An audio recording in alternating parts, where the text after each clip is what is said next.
नमस्कार दोस्तों।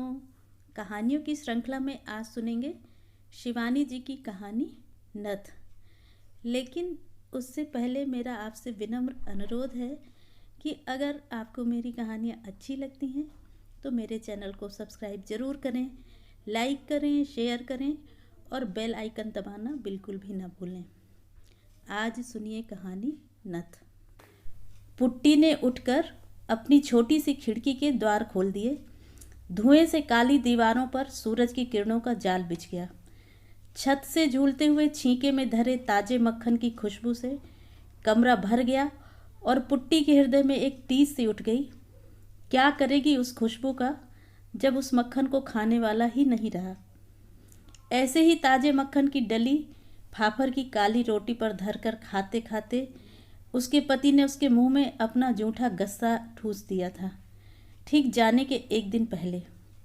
उस दिन भी ऐसे ही खिड़की के पट से चोर सा उजाला आकर पूरे कमरे में फैल गया था और उसी उजाले के पीछे पीछे न जाने कहाँ से उसकी सास आकर खड़ी हो गई थी। अपने धृष्ट फौजी पुत्र की बहू को करकसा सास ने वहीं चीर कर धर दिया था। हद है बेशर्मी की भी। हमारे कुमाऊं की छोकरी होती तो ऐसी बेशर्म थोड़ी ही होती है ना। तिब्बत की लामानी इसी से गुड़ दिखा रही है।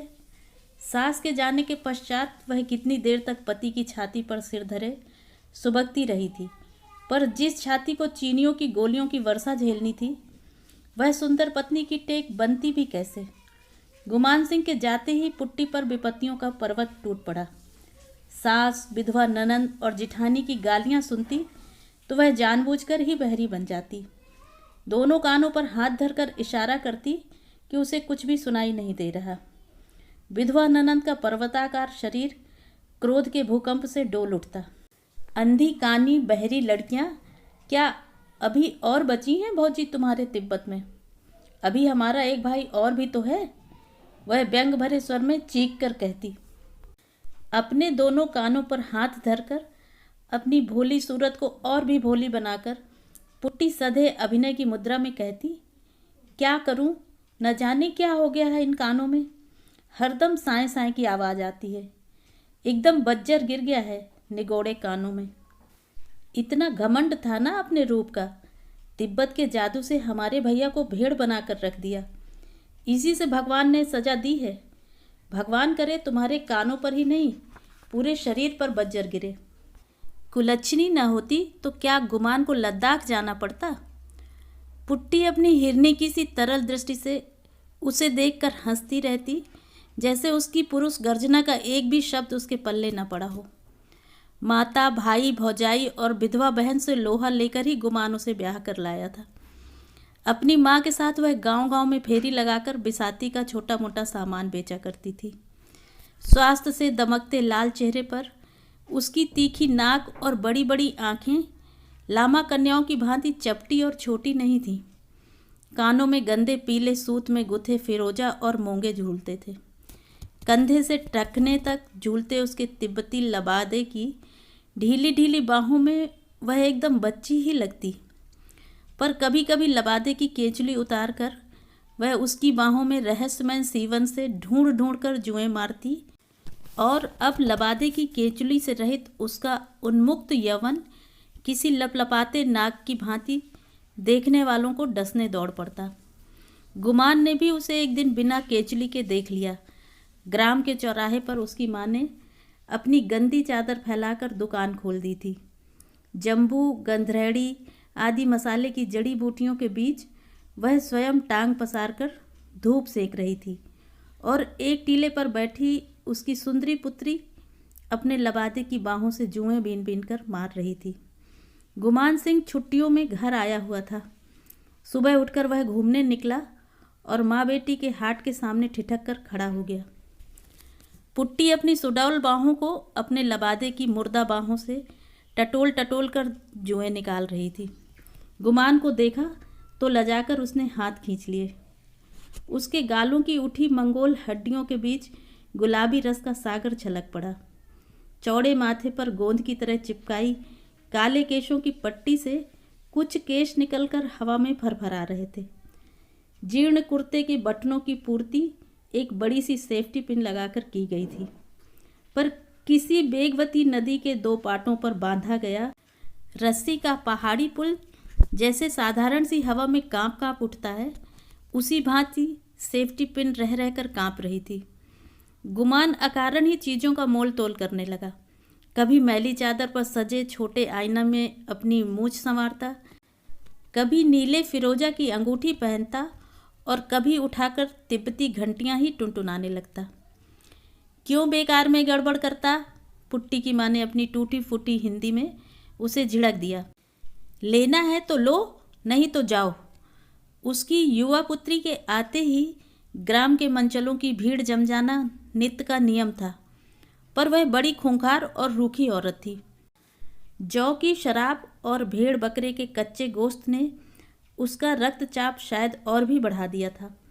असली और नकली ग्राहक को वह चट से बीन कर फटक देती थी, पर गुमान सिंह को दोबारा झिड़कने का साहस उसे भी नहीं हुआ। उस गोरे तरुण की निर्भीक दृष्टि में कुछ अजीब मोहनी थी। फिर वह फौजी जवान था, ऐसा फौजी जो एक दो दिन में ही निर्मम चीनी लुटेरों को भगाने लाम पर जा रहा था। पुट्टी की माँ का मन अकारण ही ममता से भर गया।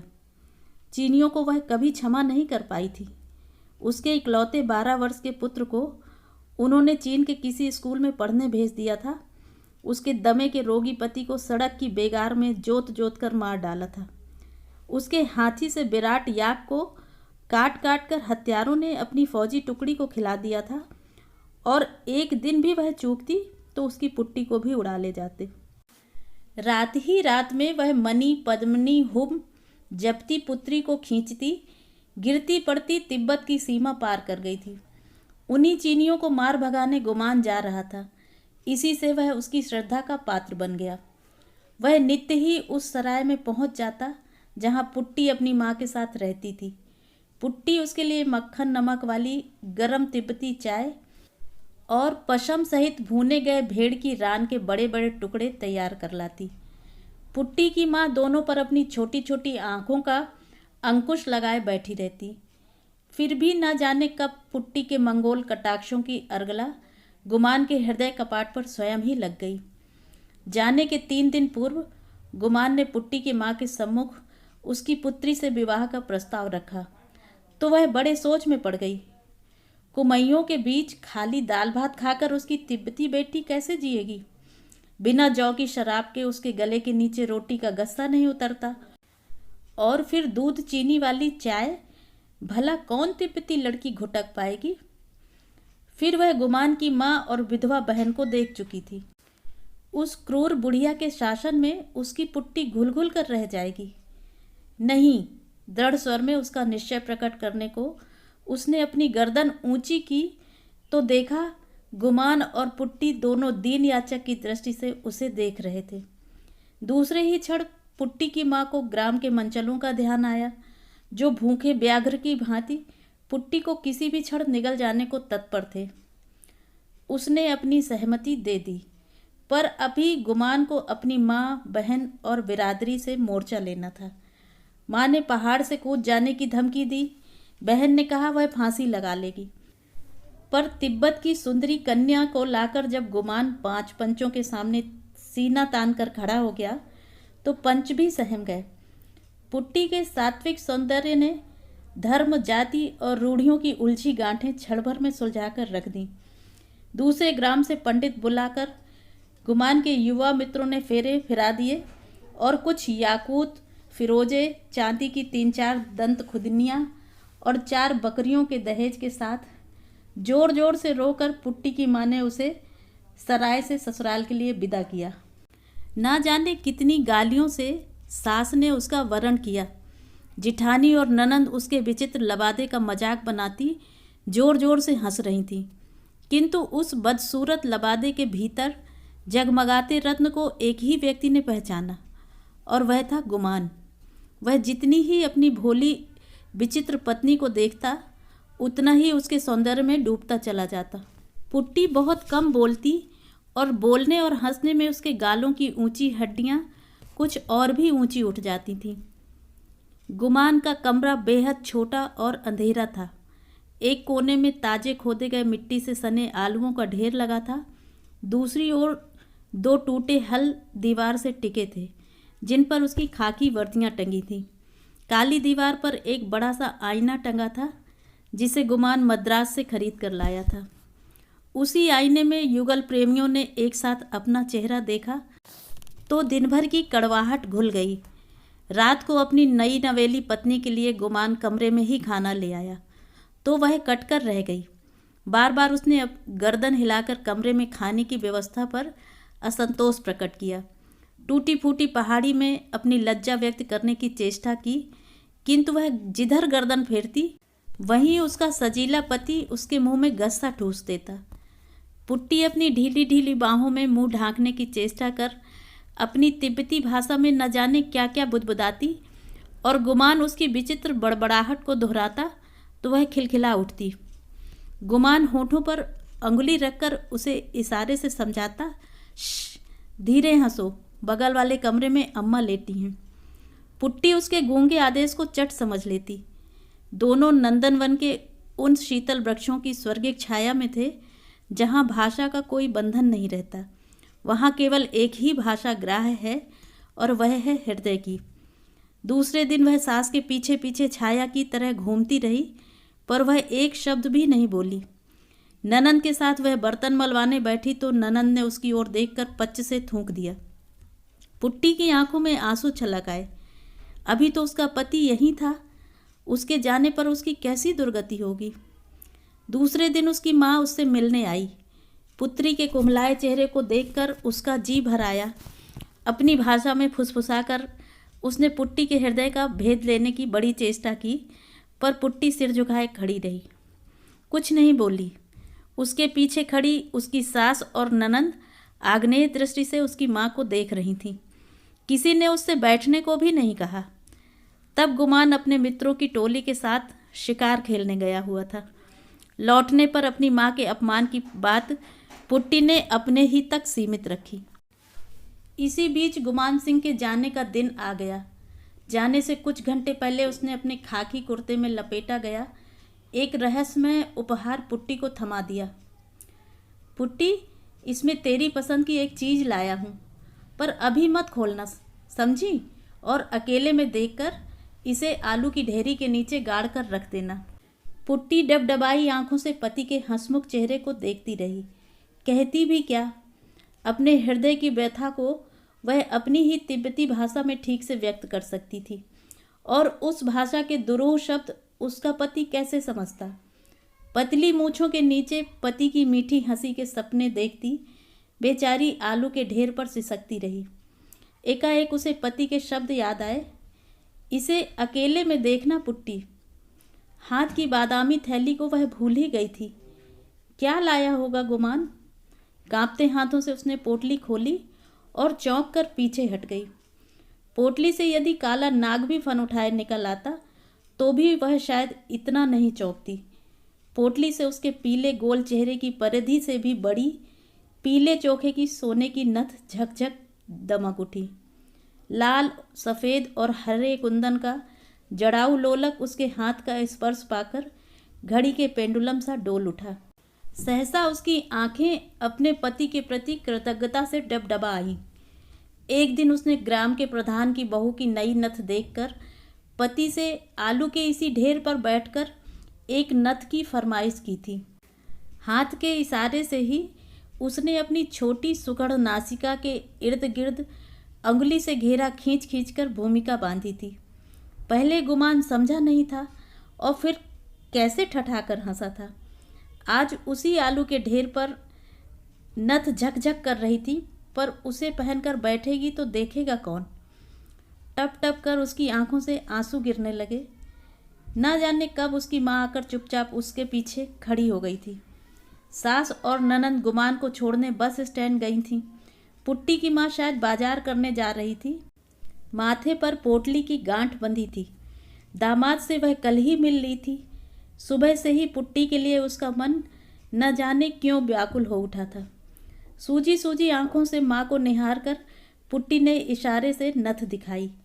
पोटली को नीचे उतार कर माँ पुत्री के निकट खिसक आई। नथ हाथ से उठाई तो उसकी आंखें आश्चर्य से फट पड़ी। बाप रे बाप, कम से कम 6 तोले की है पुट्टी। इतना रुपया तेरे आदमी के पास कहाँ से आया? क्या पता माँ, कह गए हैं अम्मा से बचाकर जमीन में गाड़ देना। पुट्टी की माँ की आंखों में समधन के प्रति घृणा उभर आई। ठीक ही तो कह गया, चुड़ैल अपनी बेटियों को दे देगी। ला ला जल्दी से कुछ ला, गाड़ कर रख दूंगी, नहीं तो फिर बुढ़िया आ जाएगी। पर एक बार पहन तो बेटी, मैं भी तो देखूं।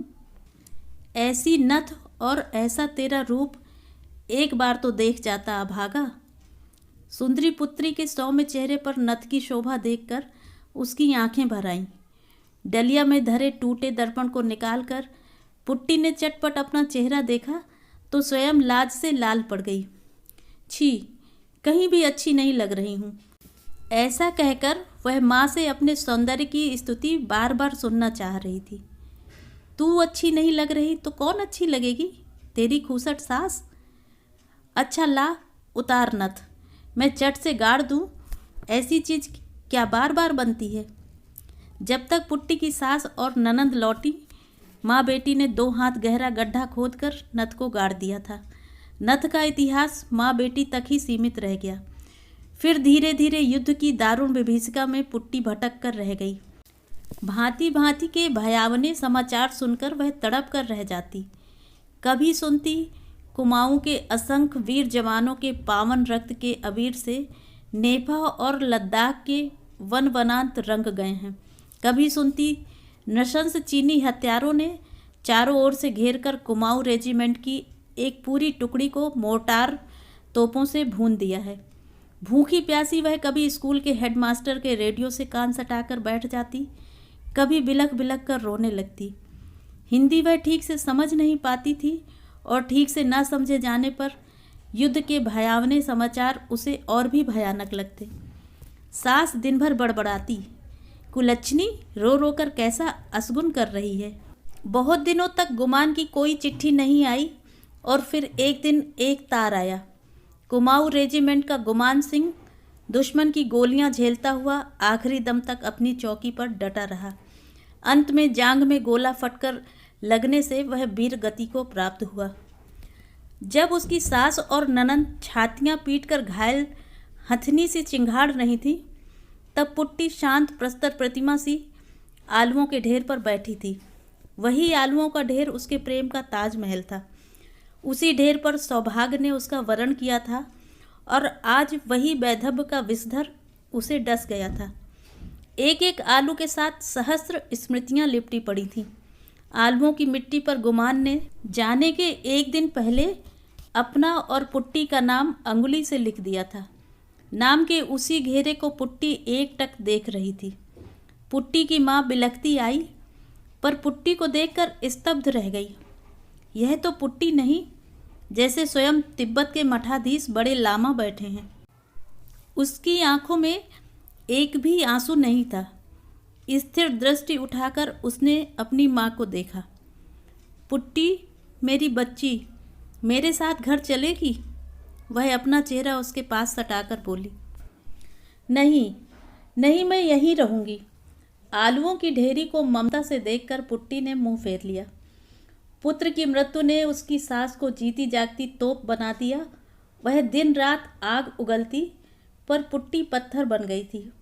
रोज रात को वह पति की वर्दी सूंघती, माथे से लगाती और फिर छाती से लगाकर आलुओं के ढेर पर लेट जाती। जिधर करवट बदलती उधर ही वर्दी को भी यत्न से लिटा देती और धुएं से काली छत को देखती रहती। एक दिन उसने सुना उसके ग्राम से 70 मील दूर की तहसील पर कमिश्नर साहब आए हुए हैं और गांव की स्त्रियों से सोना मांग रहे हैं। सोना जमा कर देश के लिए गोलियां खरीदी जाएंगी, बारूद आएगा और उसी गोला बारूद से चीनियों से लोहा लिया जाएगा। पर किसके पास होगा इतना सोना? पुट्टी ने सुना उसकी सास अपनी पुत्री को कह रही थी, हमारे दरिद्र गांव में तो 2 बेला 1 मूठ अन्न भी नहीं जुटता। मेरे पास तो 10 तोले की नथ है, पर क्यों दूं? इन्होंने ही तो मेरा बेटा छीन लिया। पुट्टी मन ही मन सास पर झुंझला उठी। इस बुढ़ापे में भी नथ का लोभ नहीं गया। उसकी आंखें सहसा अंधेरे कमरे में जुगनू सी चमकी। उसके हाथ स्वयं ही टटोल टटोल कर आलुओं के ढेर को हटाकर मिट्टी खोदने लगे। गांव की तहसील में बड़ी भीड़ थी। कमिश्नर साहब ने अपने बंद गले के अफसरी कोट के बटन खोलकर बड़ा जोशीला भाषण दिया। उसमें उन्होंने यह भी उल्लेख किया कि किस प्रकार उसकी पत्नी ने अपने गले की चेन खोलकर स्वेच्छा से रक्षा कोष की झोली में डाल दी थी। सभा में एक अजीब सी स्तब्धता थी। तभी भीड़ को चीरकर एक तिब्बती किशोरी बढ़ गई। उसके फटे लबादे की बाहों से उसकी बताशे सी सफ़ेद कोहनियाँ निकल आई थीं। तेजी से चलने के कारण वह अभी भी हाँफ रही थी। ललाट पर पसीने की बूंदें उसके चंपई रंग को और भी मनोहारी बना रही थीं। जल्दी से हाथ की खाकी पोटली को कमिश्नर की थैली में डालकर वह भीड़ में खो गई। न उसे अपनी उदारता की घोषणा करने का अवकाश था, न कोई कामना। कमिश्नर महसी की पतली आधे तोले की चेन नई सोने की नथ की कुंडली के नीचे न जाने कहाँ खो गई। बातों के धनी कमिश्नर की सतर मूँछों को पुट्टी के आकस्मिक आगमन ने सहसा खींचकर नीचा कर दिया। अपनी पत्नी के सामान्य दान की ऊंची घोषणा का खोखलापन उन्हें धिक्कार उठा। क्या वह पतली चेन उनकी पत्नी का एकमात्र आभूषण था? उनका 100 तोला सोना तो स्टेट बैंक के लॉकर से लाकर स्वयं उनकी माँ ने कहीं गाड़ दिया था। युद्ध के दिनों में भला बैंक में सोना कौन धरेगा बेटा, माँ ने कहा था। कांपते कंठ से उन्होंने भीड़ को सूचित कर दिया, एक अज्ञात महिला अभी अभी यह नथ दे गई है। भीड़ में वह जहाँ कहीं भी हो आकर इसकी रसीद ले ले। हाथ में पकड़कर उन्होंने नथ उठाकर भीड़ को दिखाई। तिलमिलाते रौद्र की प्रखर किरणों में नथ झकझक कर उठी। भीड़ में से कोई भी महिला उठकर रसीद लेने नहीं आई। केवल नथ ही चमक चमक कर पुट्टी के सात्विक दान की रसीद अपने सुनहले अक्षरों में स्वयं लिख गई। तो ये थी कहानी। कहानी आपको कैसी लगी कमेंट करके ज़रूर बताएं।